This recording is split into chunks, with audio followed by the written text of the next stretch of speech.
열린 국정감사에서 전북대학교는 일단 비위 관련 교수들의 징계 문제로, 새만금 개발청은 지역업체 참여 부진으로 공방이 일었습니다.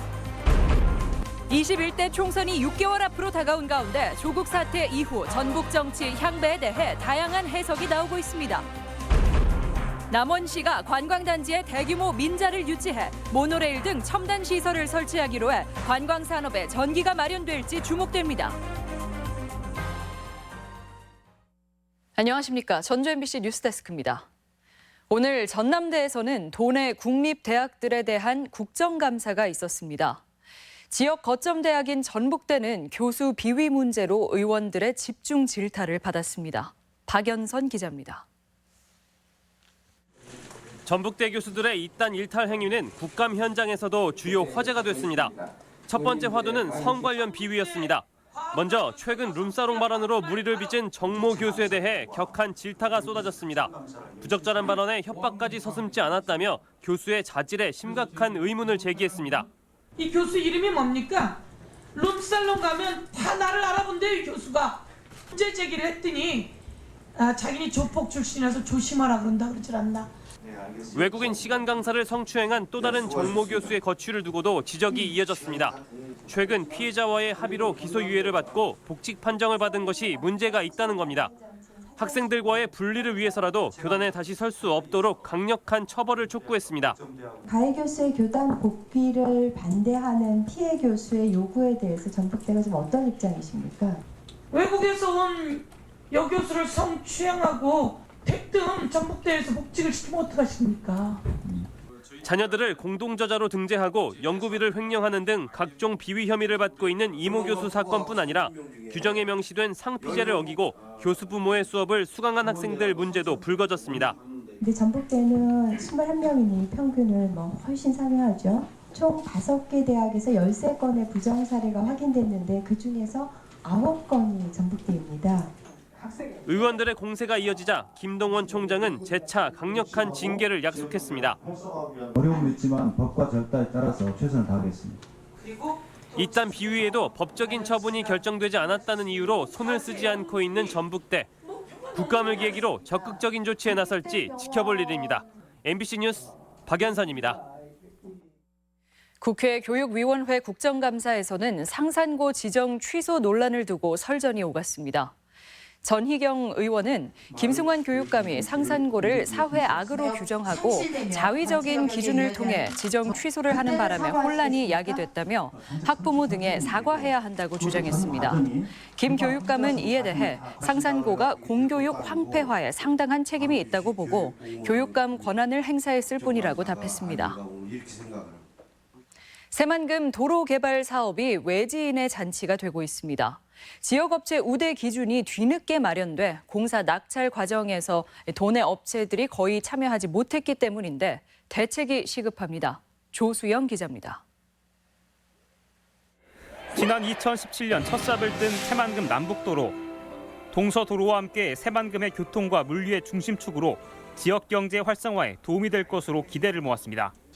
핵심 기반 시설 구축에 박차를 가하겠습니다. 그에 필요한 예산을 지난해보다 대폭 늘리겠습니다. 하지만 공사는 타 지역 업체의 잔치였습니다. 1단계 309의 업체 선정 과정에서 전북 업체가 차지한 비율은 고작 5%. 지난 2015년부터 1조 1,700여억 원이 투입된 새만금 도로건설 사업까지 합쳐도 도내 업체 낙찰률은 16%에 그쳤습니다.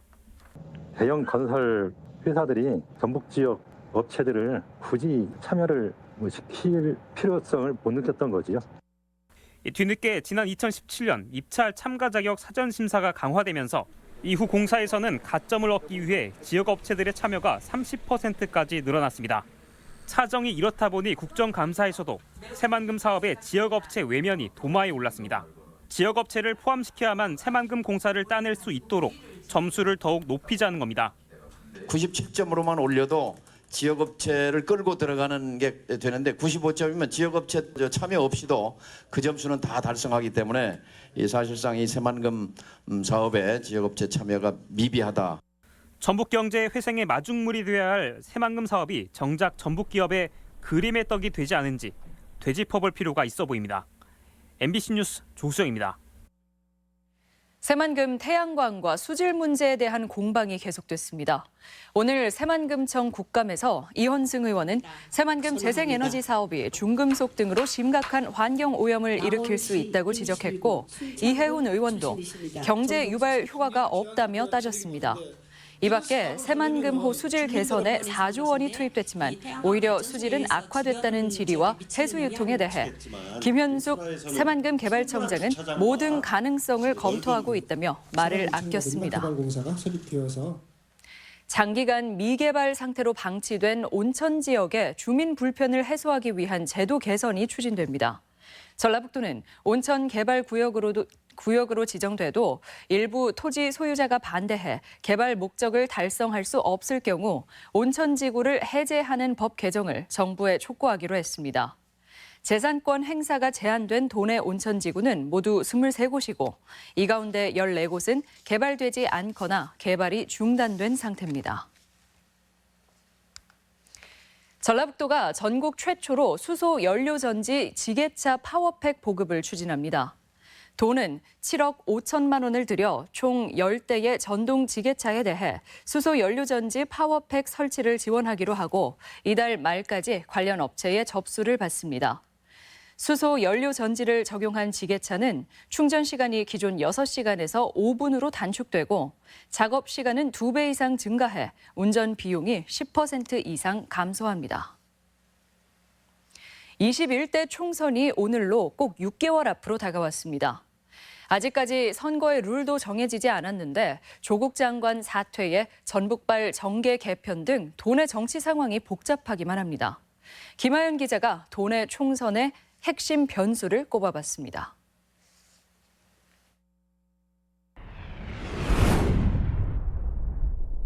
지난 대선 이후 야권을 압도해온 도내 민주당 지지율은 조국 장관 국면에서 전국적으로 중도층 지지율이 흔들릴 때에도 오히려 결집 현상이 나타났습니다. 상대적으로 중도층이 넓지 않고 문재인 정부의 성공을 바라는 민심에 조국 장관으로 대표되는 사회개혁의 요구는 향후 도내 총선 국면을 가를 중요 변수로 작동할 가능성이 높습니다. 전라북도에 여러 가지 우리가 낙후해 있는 부분이 있어서 이런 현안들을 좀 해결하는 데 있어서 유능한 그런 모습을 보여 나갈 때 도내 야권의 개편 여부도 총선 판세를 가를 수 있는 변수입니다. 민주평화당은 전북 정치인들이 간판이라지만 교섭단체도 꾸리지 못할 정도로 국회 발언권과 영향력에 한계가 있는 상황. 대한정치연대와 바른미래당 호남계, 무소속 등으로 더욱 세분화한 도내 야권의 민주당과 1대1 대결 구도는 쉽지 않아 보입니다. 결국 제3지대 신당 창당의 길이 불투명하다는 것으로 내년 도내 총선의 불확실성도 커질 수밖에 없습니다. 민주진영, 진보진영에 있는 그리고 대한정당, 무소속에 있는 사람들, 우리 민주평화당 이게 빨리 하나로 합쳐져야 된다고 저는 생각을 합니다. 공직선거법 개정안의 처리 여부도 관심입니다. 국회 여야 사당은 비례대표 확대 방안에 합의했는데 그대로 통과된다면 도내 지역구 의석수 감소가 불가피하고 총선 구도 전반에 변화가 있을 것으로 보입니다.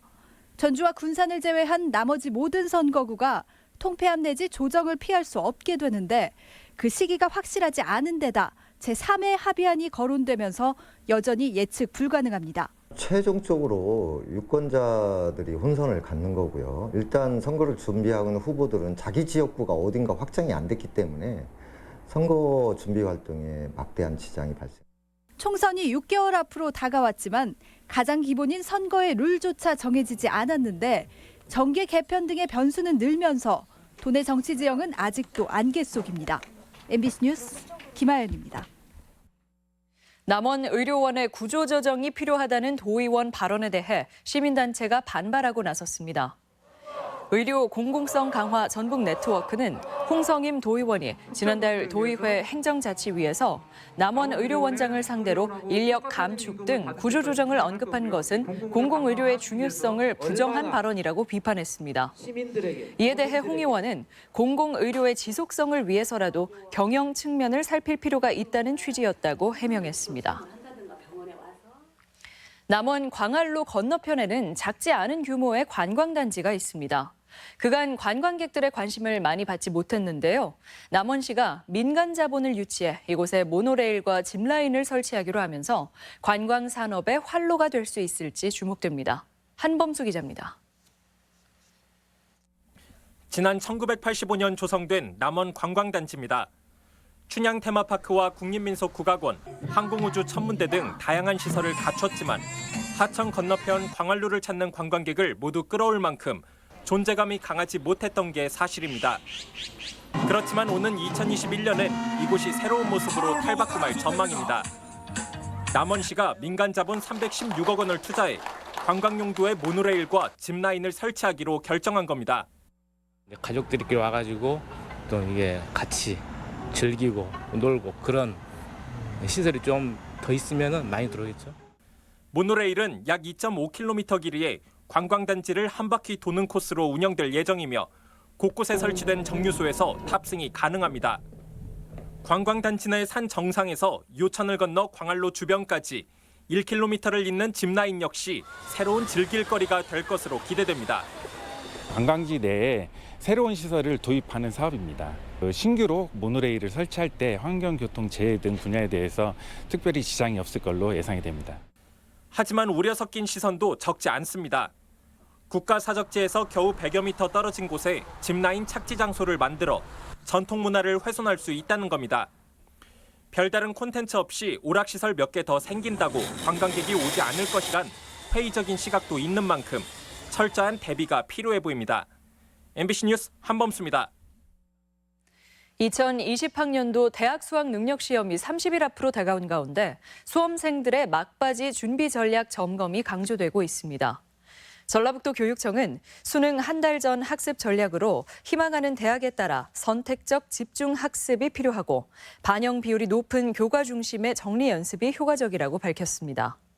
또한 실전 연습은 시간 안에 문제 풀기와 답안 작성에 주력해야 하고 시험장 변수 상황 등에 대비하는 집중력을 키우는 것도 좋은 방법이라고 당부했습니다. 도내 농가 소득이 전국 평균을 웃도는 것으로 나타났습니다. 국회 정운천 의원에 따르면 지난해 전북의 농가 소득은 평균 4,500만 원으로 전국 평균 4,200만 원보다 다소 높았습니다. 한편 도내 농가의 평균 부채는 지난해 2,500만 원으로 매년 2천만 원 선을 유지하고 있습니다. 2살 된 여자아이가 세제를 먹고 수차례 입원해 아동학대 의혹이 제기됐습니다. 전북 아동보호 전문기관은 전주에 사는 A양이 생후 80일이던 재작년 말부터 최근까지 4차례에 걸쳐 세제를 먹고 응급실을 찾아 아동학대가 의심된다며 경찰 수사를 의뢰했습니다. 해당 부모는 바쁜 근무 일정으로 아이를 잘 돌보지 못했다고 경찰 조사에서 밝혔습니다. 탄소 국가산업단지 내 사유지에 대한 보상 방안이 논의됩니다. 전주시와 한국토지주택공사는 오늘 한국탄소융합기술원에서 탄소 국가산단에 편입될 예정인 토지의 소유주들을 상대로 보상 설명회를 열었으며 연말쯤 구체적인 계획을 발표하겠다고 밝혔습니다. 오는 2024년까지 2천억 원을 들여 조성될 계획입니다. 전북권 뉴스였습니다.